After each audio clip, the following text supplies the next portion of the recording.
Olá, Cacoalcast, mais uma entrevista, mais um convidado pelo nosso canal Cacoalcast para todo o estado de Rondônia e também todas as plataformas digitais. Quero pedir para você já dar um like aí, acompanhe a gente, siga os nossos assuntos, siga os nossos entrevistados, são assuntos relevantes para você e também para toda a família. E lembrando que nós estamos ao vivo, a partir desse momento, para 18 sites do estado de Rondônia, onde nós temos o alcance de levar essa informação do Cacoalcast para você que está nos assistindo ou até mesmo nos ouvindo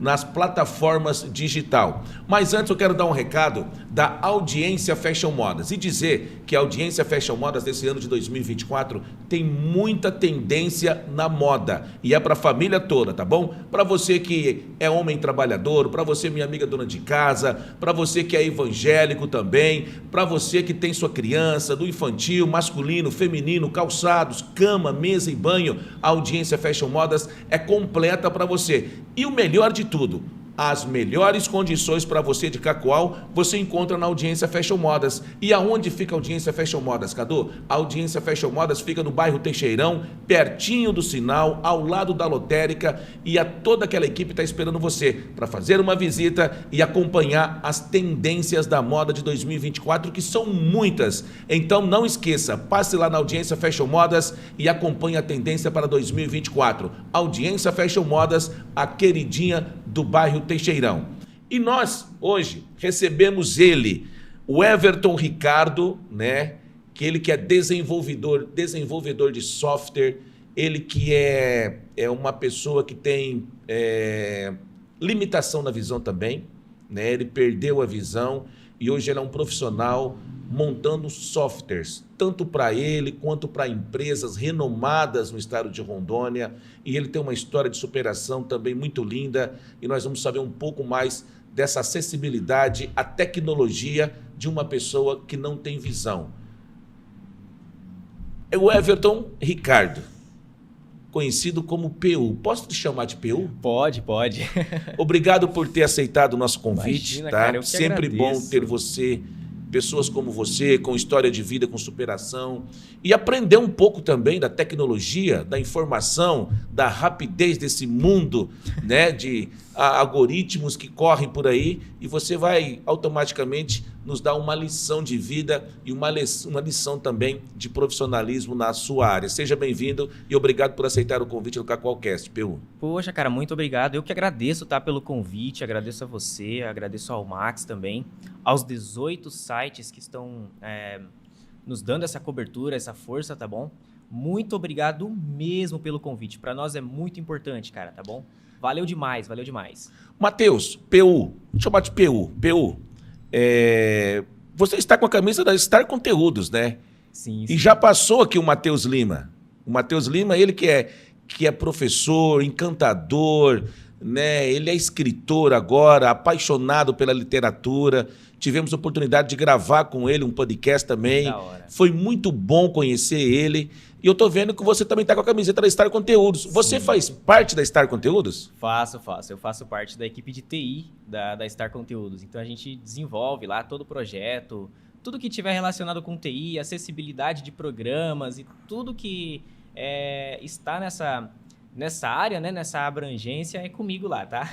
Então tá aí, você tem uma deficiência na visão. Você não tem visão. Não tem. Conta pra gente, como que você recebeu, que a sua família recebeu essa notícia, como que foi, como que tudo começou? Tá, vamos lá. Eu já nasci com deficiência visual, né? Eu tenho glaucoma congênito. Então, assim, desde o meu nascimento já foi descoberta a minha deficiência visual. E, assim, para toda mãe, no começo, é um aprendizado novo. É um novo ciclo que se inicia, né? Toda mãe ali, todo pai já acredita que seu filho vai nascer com todos os planos sensoriais funcionais, etc. Então, há essa expectativa. No meu caso, não foi diferente.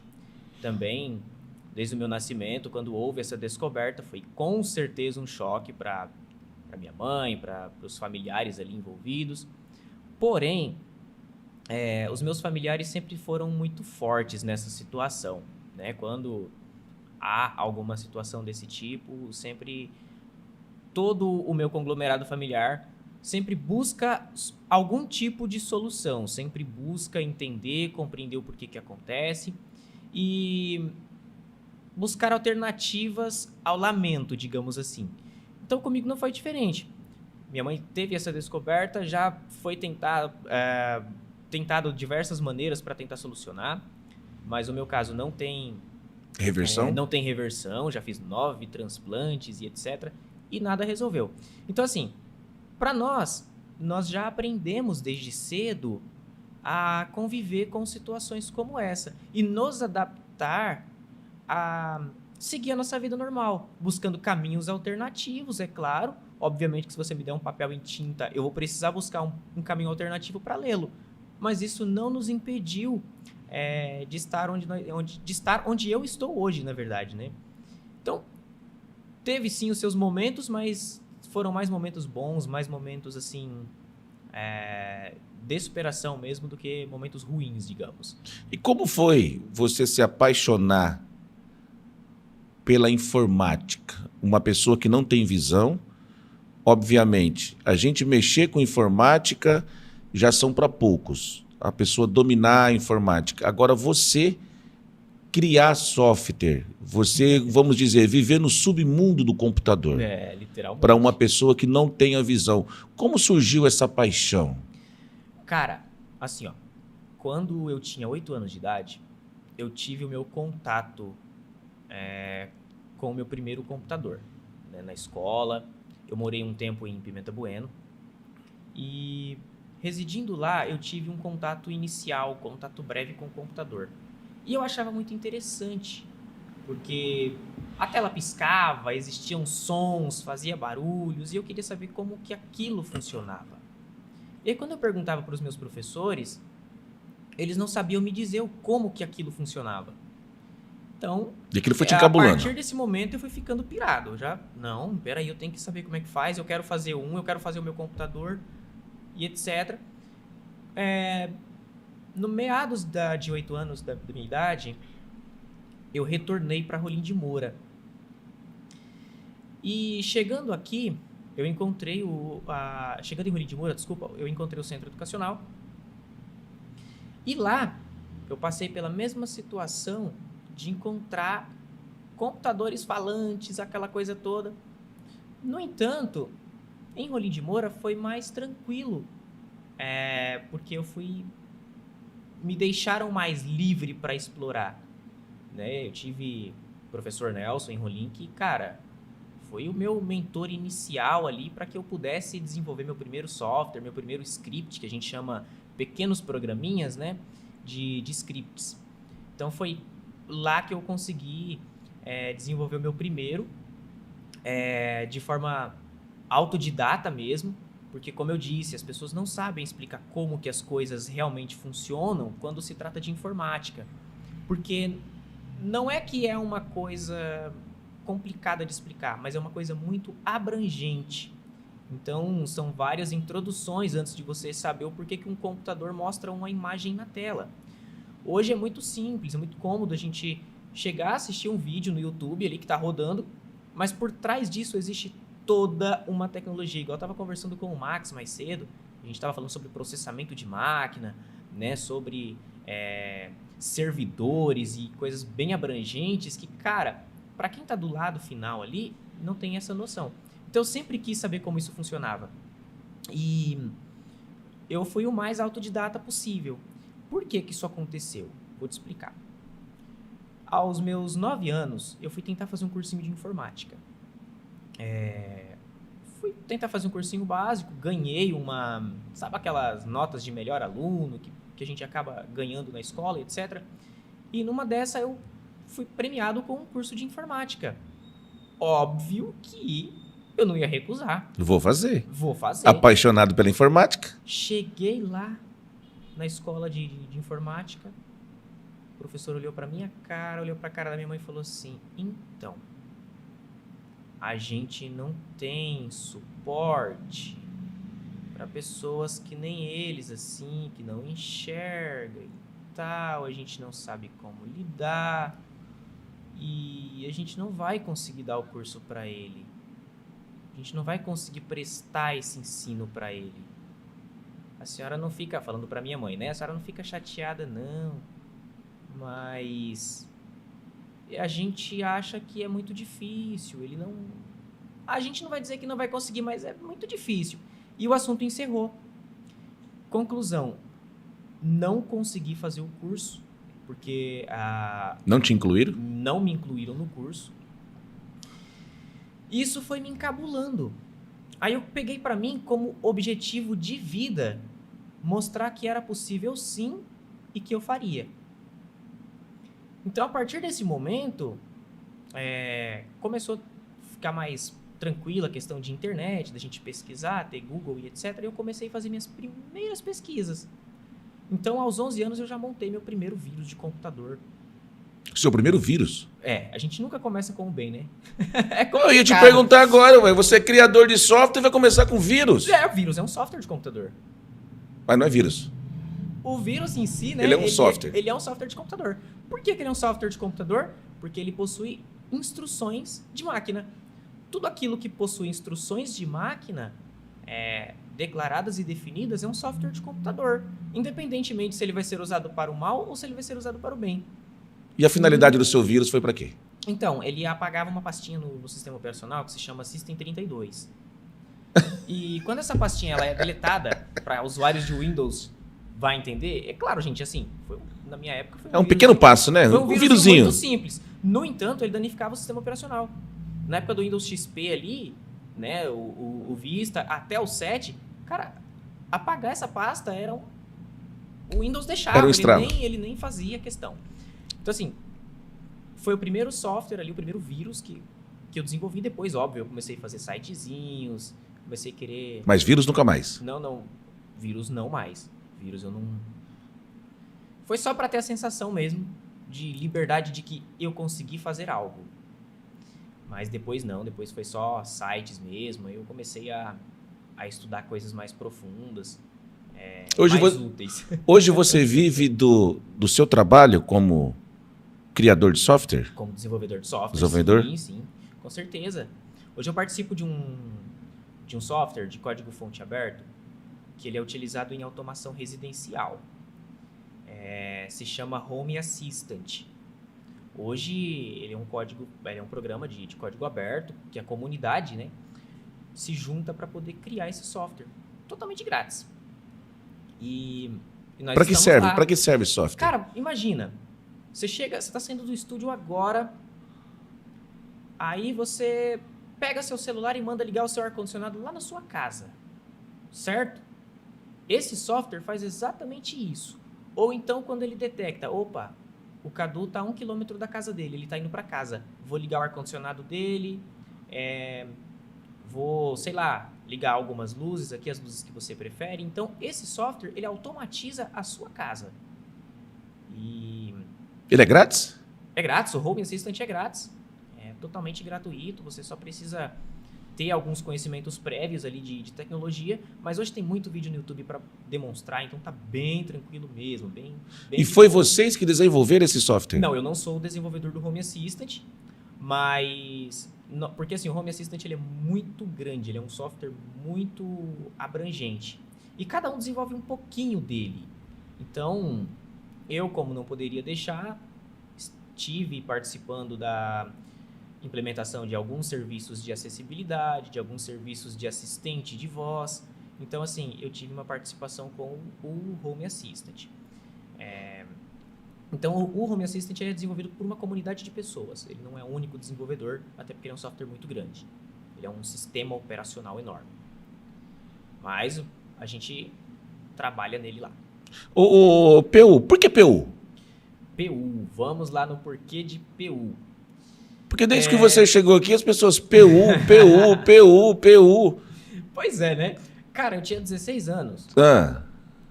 E eu fui apresentado a um mundo que se chama radioamadorismo. Para vocês que trabalham aí com locução, né, que tem essas vozes gravíssimas, vocês estão ligados já nisso daí. E eu fui apresentado nisso. Cara, me encantei. Virou hobby para mim, sabe? Falei, nossa, eu quero fazer. E para isso, para você poder ser um operador de rádio amador, exige um processo de homologação na Anatel, que é a Agência Nacional de Telecomunicações, né? Então a gente faz uma prova, é realizada uma prova bem extensa, inclusive, que te certifica que você tem os conhecimentos éticos para operar um rádio amador. E o que acontece? Quando você passa nessa prova, a Anatel ela te dá um código, que ele é como se fosse o seu nome no rádio amador. E o meu é PU8DRS. Então, por isso, veio esse PU. Aí as pessoas que são mais próximas ali de mim acabam chamando de PU. Então, é por essa situação, é pela situação do rádio amador. E lá a gente faz amigos também, auxilia o que for necessário. Então, é um negócio bem da hora mesmo. E aí você se apaixonou por esse mundo do rádio amador? Exatamente, aí virou hobby, né? Rádio amador virou... O PU, vou continuar te chamando de PU, apelido bem legal e bem simpático também, bem divertido. E como que você entrou na faculdade? Como que surgiu essa ideia de faculdade, se tornar essa acessibilidade de TI para você falar assim, não, eu vou ser profissional, é isso que eu quero e eu vou começar como TI? Então, veio desde sempre, como eu já tinha dito anteriormente, né? Eu terminei meu ensino médio, fiz o Enem. E, cara, eu nem pensei 2 vezes em que profissão seguir ou em que curso superior fazer, sabe? Já fui direto para tecnologia. Eu comecei alguns períodos realmente de TI, né? De sistemas de informação, desculpa. Porém, eu vi que, para mim, não era tão abrangente como eu gostaria. Na sequência, entrou a pandemia. Aí eu mudei um pouco meu foco. Falei, não vou fazer mais sistemas. Eu vou fazer ciências da computação. E tô até agora. Concluiu a faculdade? 2025, 2026, dando tudo certo, eu concluo. Inclusive, hoje eu estou em EAD, né? Então, a distância é bem tranquilo, bem mais suave, digamos assim. A gente tem hoje softwares de programas que fazem leitura de tela, que, cara, é uma mão para poder conseguir ler os livros, enviar os trabalhos nos portais. Então, é bem mais tranquilo. Hoje em dia está bem mais prático mesmo, graças a esses programas, é claro. E você já está atuando na área? Já. Eu sempre tive a minha área de atuação, mesmo antes de faculdade, mesmo antes de concluir o ensino médio, diga-se de passagem. Sempre fiz esses freelancers aí, o pessoal que tem um conhecimento mais um pouco nessa área, já entende o que é esse termo de freelancer, que é tipo assim, você me contrata para fazer o seu site de notícias e terminou, entendeu? Então eu já fiz vários projetinhos desses, desde sempre. PU, como a acessibilidade é abordada no desenvolvimento de tecnologia atualmente? Cara, hoje depende muito de que empresa desenvolve o software. Eu vou falar para ti o porquê. Para vocês que estão acompanhando a gente nesse momento, a maioria desses softwares não são desenvolvidos no Brasil. Então, eles não seguem as regulamentações brasileiras para a acessibilidade. Então, o que acontece? Cada um desenvolve como quer. Algumas empresas se preocupam, eu acho que até posso citar o nome delas, que são gigantes aí. A Google, por exemplo, se preocupa muito com acessibilidade. A Apple se preocupa muito com acessibilidade, que são as 2 grandes aí para desenvolvimento, né? A Google para o desenvolvimento de softwares, de aplicativos para Android e a Apple para os dispositivos Apple, né? iPhone, Mac. E as plataformas deles, eu posso dizer que tem um nível de acessibilidade bom para ótimo. No demais, tudo depende. Mas a cada dia a gente vê algum avanço, ainda é possível enxergar alguns avanços nessas situações. Porque assim, hoje não tem muitos programadores com deficiência visual, então não há tanta uma demanda para isso. Nós temos já programadores com deficiência visual, conheço vários do Brasil todo, fora dele também, que fazem desenvolvimento de software, trabalham, já concluíram suas faculdades, mas a demanda em visão de alguém que enxerga, né, de um normovisual é bem menor, não representa nem 3%. Então, por não ter tanta demanda assim, tudo vai depender. Mas a gente nota avanços. Qual que é o maior desafio para vocês que sofrem de deficiência visual com toda essa tecnologia? Nosso maior desafio? É. Para mim, de ser bem sincero, ficar sem ela. Ficar sem ela. Cara, hoje eu costumo brincar que a tecnologia é os meus olhos. E o que não dá para usar nela, a gente adapta para poder ser possível, sabe? Então, hoje a gente tem softwares que fazem leitura de texto, que fazem leitura do conteúdo que está passando na tela de um computador, na tela de um celular. Você pode falar o nome de alguns? Para quem está nos assistindo nesse momento, às vezes tem o mesmo... Né, o mesmo problema que vocês têm de visão e pode estar auxiliando também? Sem sombra de dúvidas. Então, para o Windows, nós temos um software de leitura de tela gratuito, totalmente gratuito, que se chama NVDA. Esse software ele pode ser baixado totalmente gratuito, ele é um software leve que roda no computador, para usuários de Windows, tá bom? Que a maioria dos computadores hoje vem com o Windows. Para o Android, né, que é a maioria dos telefones hoje, nós temos o Talkback, que é um software desenvolvido pela Google, que também faz esse procedimento da leitura de tela. São os principais softwares para essas duas plataformas. E para o usuário de iPhone, nós temos o VoiceOver, que também é gratuito, já vem instalado no telefone ali, etc. Tanto o Talkback para Android como o VoiceOver para iPhone, eles já vêm instalados. Só no Windows que o NVDA não vem, mas é bem tranquilo de baixar, de instalar. É bem de boa mesmo. E são todos eles softwares gratuitos, não exige nenhum pagamento adicional para utilizá-los. Hoje temos a inteligência artificial. Para muitos ainda é bicho-papão, para outros é uma ferramenta que ajuda muito. Sem dúvida. Para vocês, com essa deficiência visual, como que vocês encaram, como que vocês abraçaram a inteligência artificial? Cara, a gente tem uma tendência a gostar muito daquilo que nos presta auxílios. E com a inteligência artificial não é diferente. Eu não vou falar aqui de ChatGPT, não. Eu vou falar de softwares, de programas, de sistemas que fazem descrição de imagem, até imagens quando é o caso. Então, para nós, cara, foi um avanço e tanto, continua sendo um avanço e tanto, e assim, eu digo que está só começando.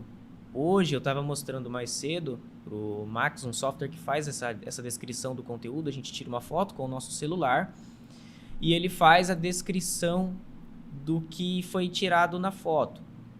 É claro que está tendo desenvolvimentos ainda, é um desenvolvimento constante, pode ocorrer alguns erros, mas assim, cara, é mais acertos do que erros. E para quem não enxerga nada, cara, já é uma vitória? Uma vitória, cara, já é uma coisa assim que você fala, cara, para mim que não tinha nada, antigamente a gente tinha só os softwares que faziam leitura de cores. Primeiro veio os que fazem a leitura se a lâmpada está acesa ou apagada através de um sinal sonoro. Depois nós viemos com os programas que fazem leitura de cores, né?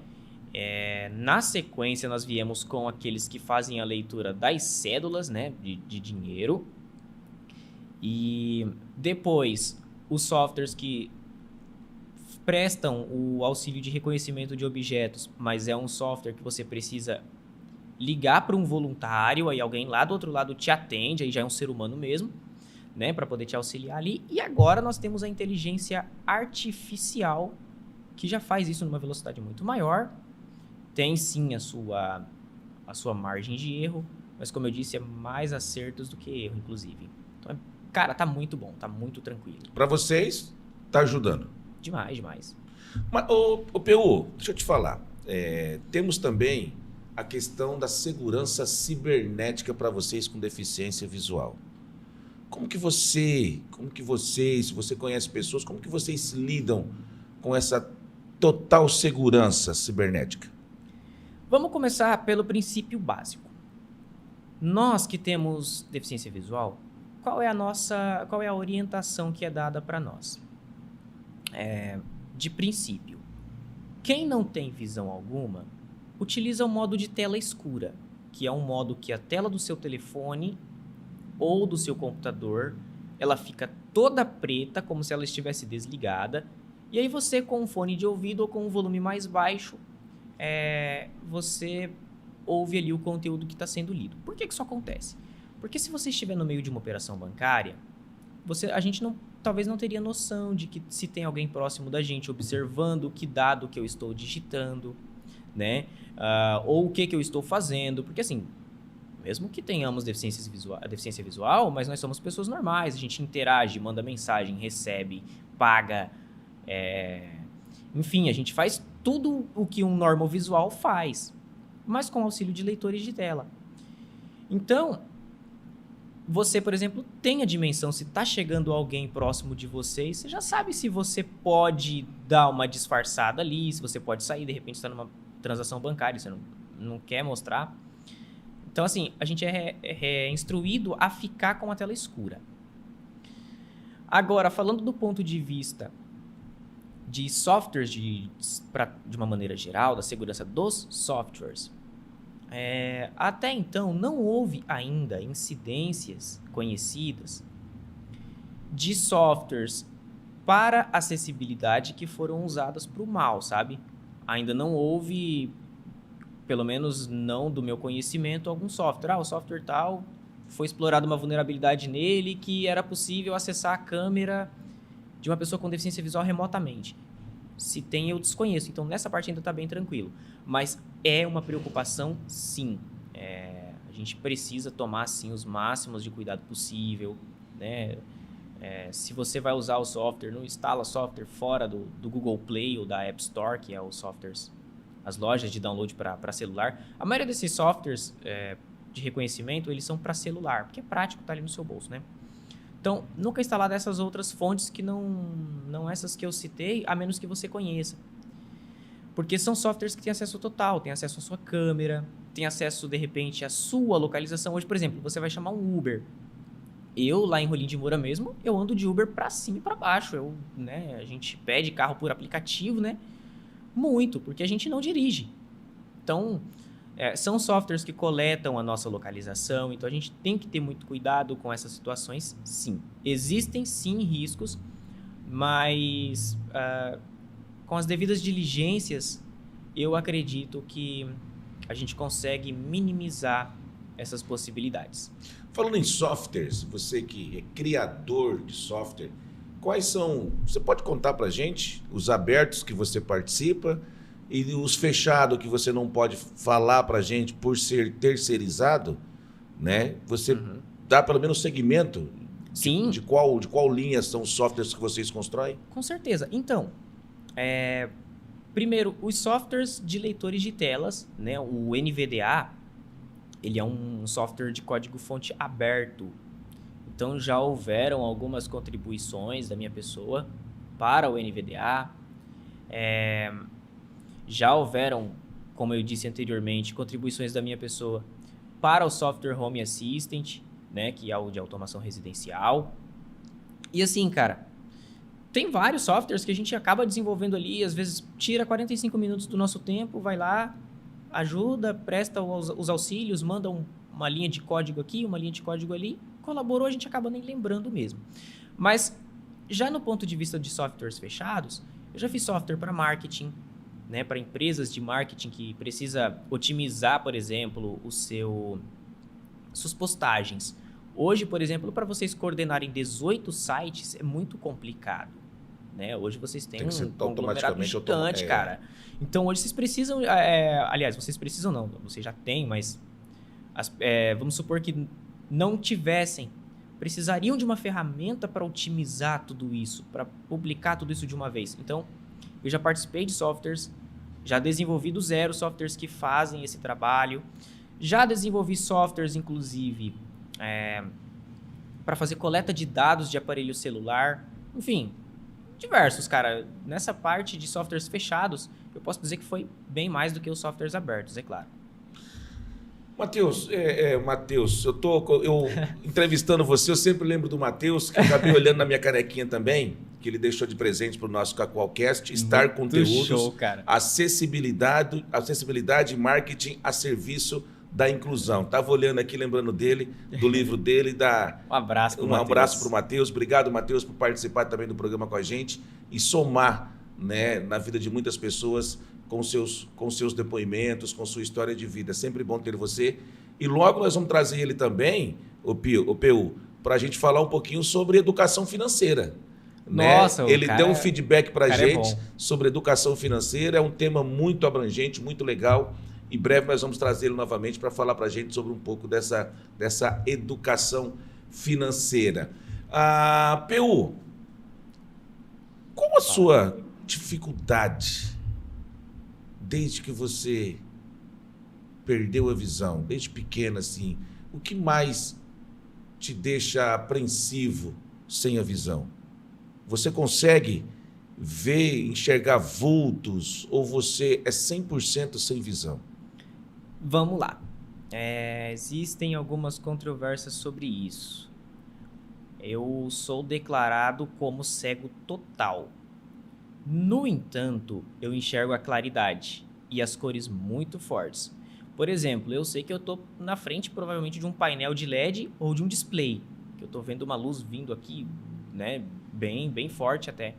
Então eu sei que eu estou de frente para algo, mas eu não consigo definir o quê. Então, assim, essa é a definição de visão que eu tenho. Eu não consigo saber, por exemplo, a sua aparência, tá? Olhando para você, não tem essa possibilidade. E eu não sei também, como o contraste aqui tá bem forte, eu não consigo saber se tem alguém na minha frente de fato. Claro que, óbvio, eu estou de camisa vermelha. Você tá vendo? Consegue o vulto do vermelho? Não. Nada. Nada. Então, assim, é óbvio que eu sei que você tá na minha frente porque a gente tá conversando, mas se você ficasse quietinho aí e fosse neutro, não usasse nenhum perfume, nem nada, eu não saberia que você tá aí. Então, assim, agora você falou da questão de receios, né? Cara, sei lá, meu receio não tenho, eu acabo não tendo, assim, eu sempre fui muito treinado a entender que mudanças podem ocorrer e que eu preciso adaptar. É óbvio que, assim, todos nós temos momentos bons e momentos ruins, momentos de frustração, momentos de alegria, etc. Mas eu não tenho para te dizer, você tem receio de perder esse restante que você ainda detecta, essa claridade? Cara, tenho, mas eu já fui avisado que isso pode e vai acontecer. Então, assim, vai ser só um processo a mais de adaptação. Eu consigo saber se o computador está ligado porque ele mostra ali um clarão na tela, então eu sei que ligou. E pelos sons dele, etc. Mas se essa parte sensorial, visual, deixar de existir, eu vou entender também que eu ainda tenho a audição para isso. Então é bem tranquilo, cara. A gente, pelo menos, vai se adaptando. Se tratar de mim, a gente se adapta. A gente é hard. Gostei dessa frase. A gente é hard. PU, deixa eu... Antes de fazer a próxima pergunta para você, eu quero chamar o VT da Audiência Fashion Modas e dizer mais uma vez que a Audiência Fashion Modas tem muita novidade em cama, mesa, banho. É uma loja completa para a família toda. Então não esqueça, passe lá na Audiência Fashion Modas, converse com aquela família, com aquela equipe, você será muito bem atendido, além de ter os melhores preços, as melhores condições do mercado e o melhor atendimento de Cacoal. Audiência Fashion Modas, a queridinha do bairro Teixeirão, ao lado da lotérica. Nós estamos esperando você para acompanhar a evolução da moda desse ano de 2024. Estamos aguardando você. Vamos jogar o VT na tela? Vamos saber das novidades que a Audiência Fashion Modas preparou para você? Quer ficar na moda? Então você precisa conhecer toda a linha masculina da Audiência Fashion Modas. E ela está com uma grande promoção para você. Nesse momento, em janeiro, a Audiência Fashion Modas preparou um desconto em dobro na seção masculina. Então tá esperando o quê? Do esporte ao esporte fino. A Audiência Fashion Modas tem tudo o que você precisa.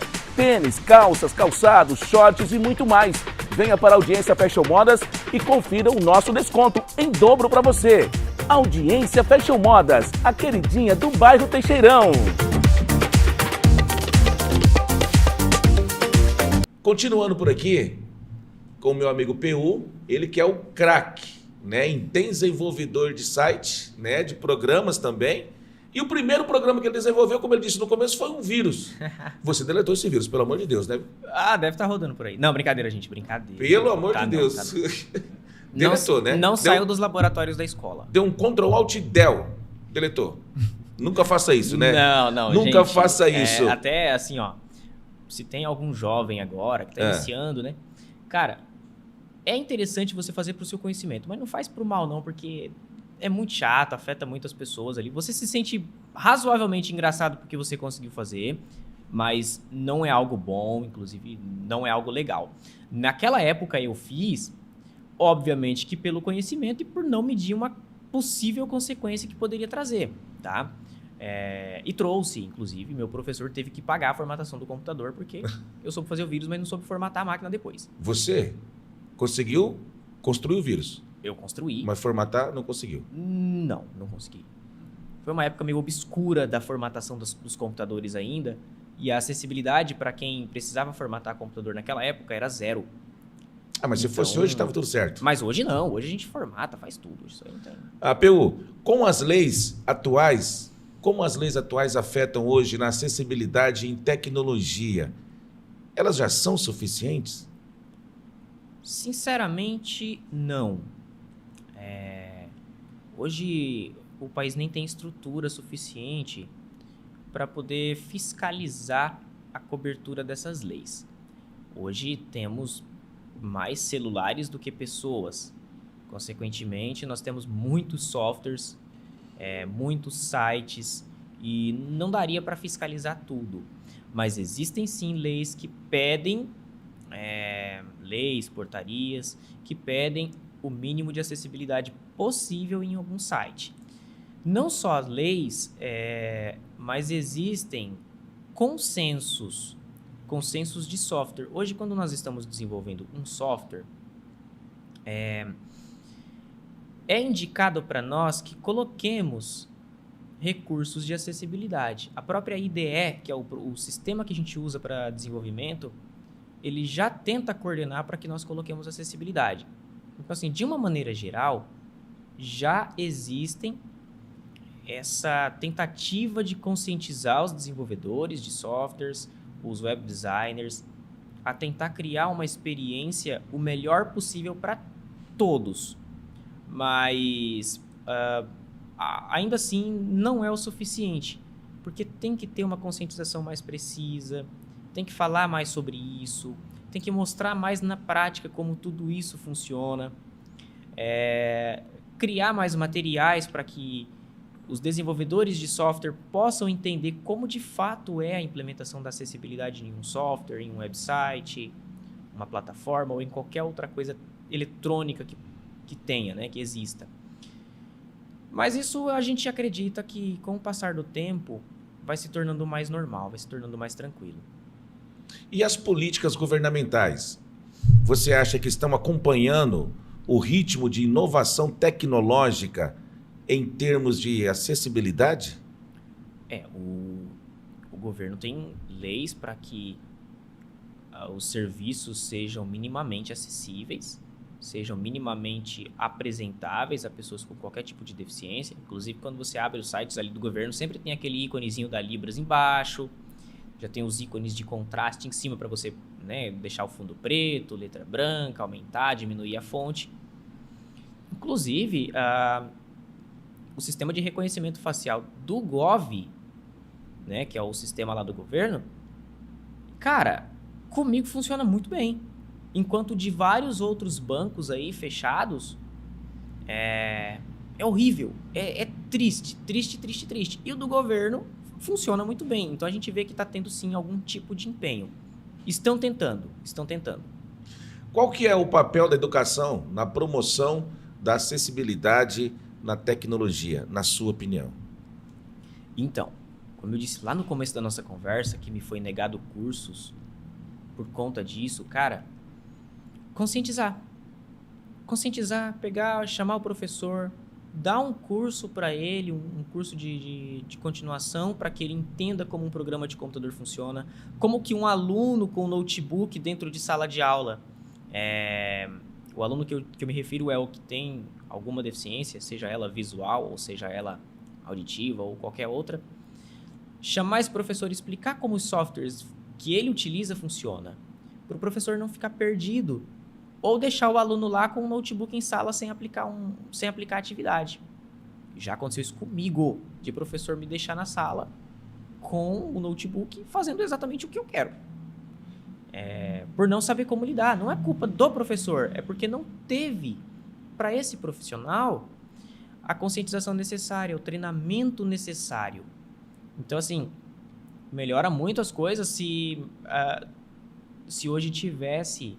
Né? A gente até se empenha, lá em Rolim de Moura a gente bate muito nessa tecla que precisa ter formação continuada para esses profissionais em tecnologias assistivas.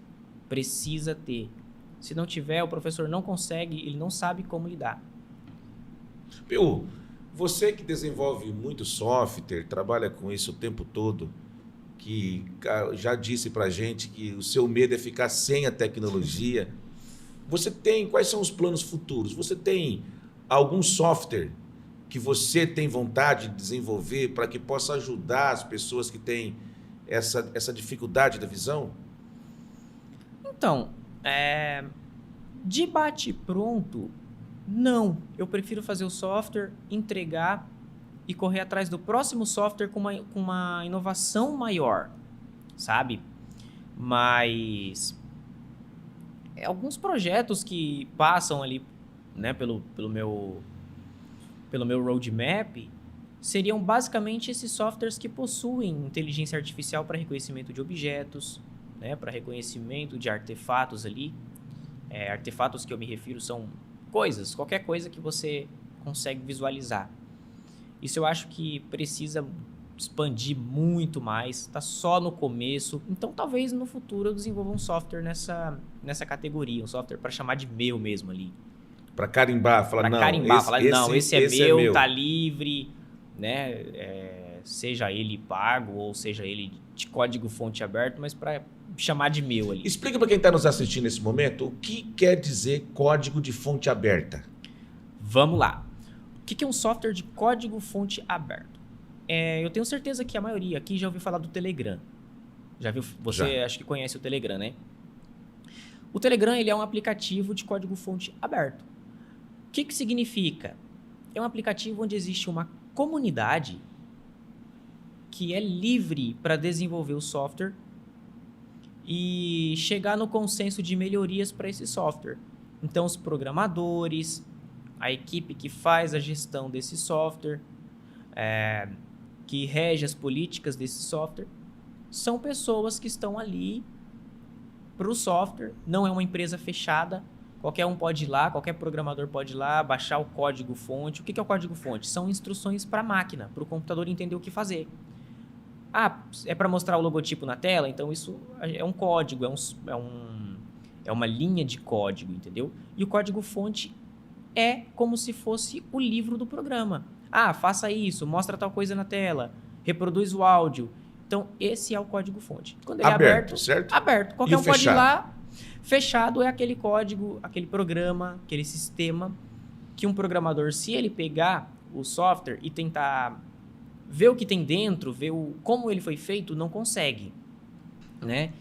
Hoje nós temos, por exemplo, as maiores redes sociais aí, Facebook, Instagram, WhatsApp, são softwares, apps de código-fonte fechado.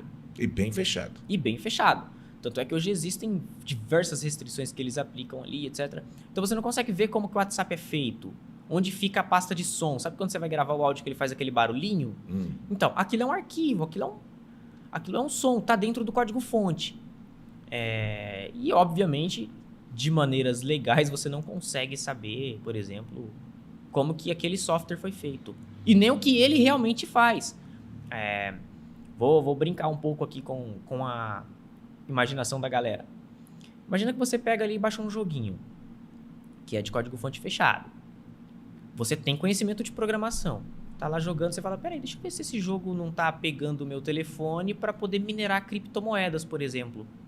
Se ele é de código-fonte fechado, dificilmente você vai conseguir saber. Quando é código-fonte aberto, você já vai ver que tem uma instrução lá que falou, ué, por que um jogo minera criptomoeda? Eu não recebo ela, então mas por que isso acontece? Então você já viu que tem algo ali que não foi proposto para fazer aquilo. Então, do ponto de vista de segurança, um programa de código-fonte aberto, ele é muito melhor porque é auditável por qualquer um. Como você vê, como você imagina o futuro da acessibilidade em tecnologia? Então, só tem a expandir. Hoje a tecnologia ela evolui numa velocidade do qual nós não conseguimos contabilizar. Essa é a verdade. Enquanto eu estou aqui conversando com você, pode ser que já esteja sendo desenvolvido ou acaba de ficar pronto um software revolucionário que, sei lá, vai promover acessibilidade para todos os tipos de deficiência ou, né, que vai mostrar algo que até hoje nenhum software foi capaz de fazer. Então a tecnologia ela desenvolve muito rápido. E esse desenvolvimento rápido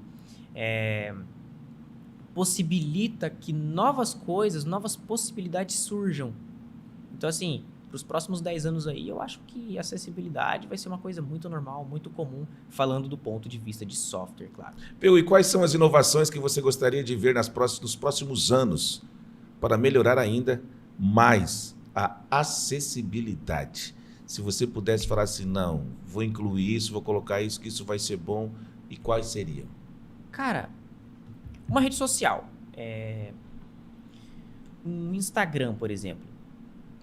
Hoje, ele tem ali a sua acessibilidade mínima, mas ele é um programa ele é um software de muitas fotos, muitos vídeos, muito conteúdo visual. Para mim seria o ápice quando essa barreira visual, não só falando de Instagram, mas qualquer outra plataforma que use imagens, por exemplo, já tem ali a sua descrição automática e precisa. Sabe? Você colocou o dedo em cima da foto ali, ele já tem a descrição daquela pessoa. Da imagem. Da imagem como um todo. Hoje tem já minimamente, o Facebook ele faz ali uma descrição prévia, mas é muito prévia, é um negócio muito iniciante ainda, muito... como é que se diz? Muito precoce. Muito precoce, muito novo, né? Então, assim, eu acho que para mim vai ser o ápice quando você ter um sistema desse que já consegue fazer tudo ali em tempo real, sem o usuário perceber. E bem rápido para ajudar vocês também nessa visualização, certo? É rápido, eu digo em questões de processamento, né? Que hoje processamento de uma inteligência artificial demora um pouquinho. Tanto é que vocês que podem usar lá o ChatGPT, quando você digita ali um prompt, que é o que você pede para ele fazer, escrever para você, a gente percebe ali que ele fica digitando, né? Aquilo não é uma animação, aquilo é porque realmente existem computadores ali que, cara, se fosse os nossos neurônios, tava queimando para processar, sabe? Então aquilo não é uma imagem que acontece ali de brincadeira. Hoje ainda é lento. Um software que faz descrição de imagens, por exemplo, que eu mostrei mais cedo nos bastidores. A gente tira foto ali e ele fica, tô escrevendo uma mensagem, tô descrevendo ainda, e etc. Então demora ali cerca de 20, 25 segundos para fazer a descrição de uma imagem.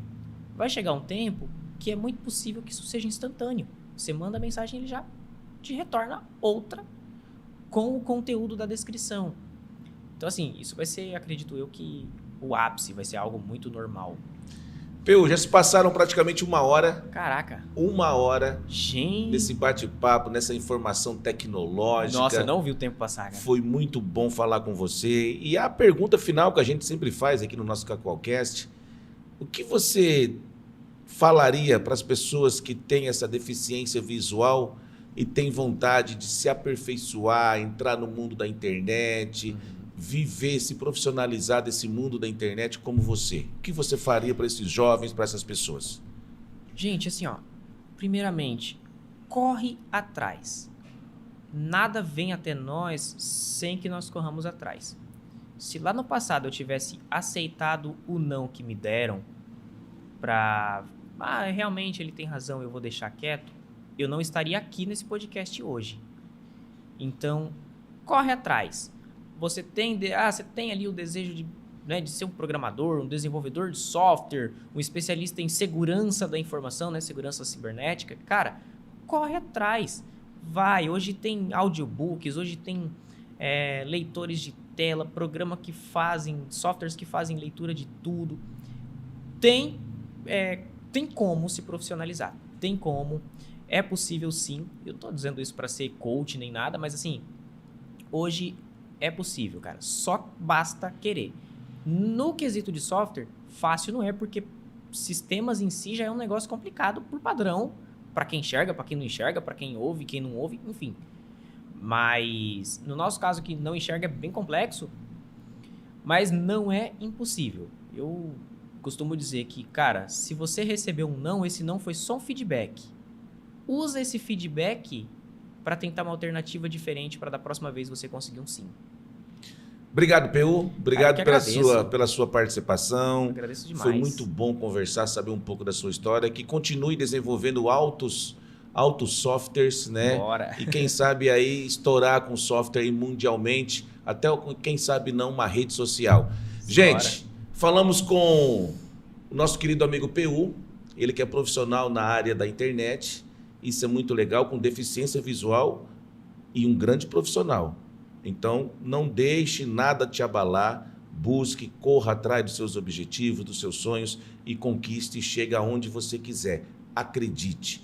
Mais uma entrevista do Cacoalcast para você. Quero mandar um abraço aqui também a todos da audiência Fashion Modas, a queridinha do bairro Teixeirão, sempre com novidades, e dizer para você que na próxima terça-feira, nesse mesmo canal, segue aí a gente, @Cacoalcast, @Cacoalcast Clips, ou em todas as plataformas de podcast que existe na grande rede, você pode nos assistir e até mesmo nos ouvir. Segue a gente, clica aí e nos falamos na próxima terça-feira com mais um convidado ilustre aqui no nosso canal Cacoalcast. Até lá!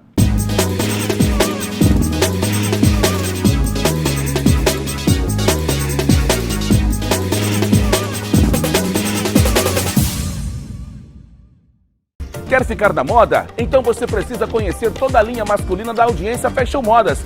E ela está com uma grande promoção para você. Nesse momento, em janeiro, a audiência Fashion Modas preparou um desconto em dobro na seção masculina. Então tá esperando o quê? Do esporte ao esporte fino. A audiência Fashion Modas tem tudo o que você precisa. Tênis, calças, calçados, shorts e muito mais. Venha para a audiência Fashion Modas e confira o nosso desconto em dobro para você. Audiência Fashion Modas, a queridinha do bairro Teixeirão.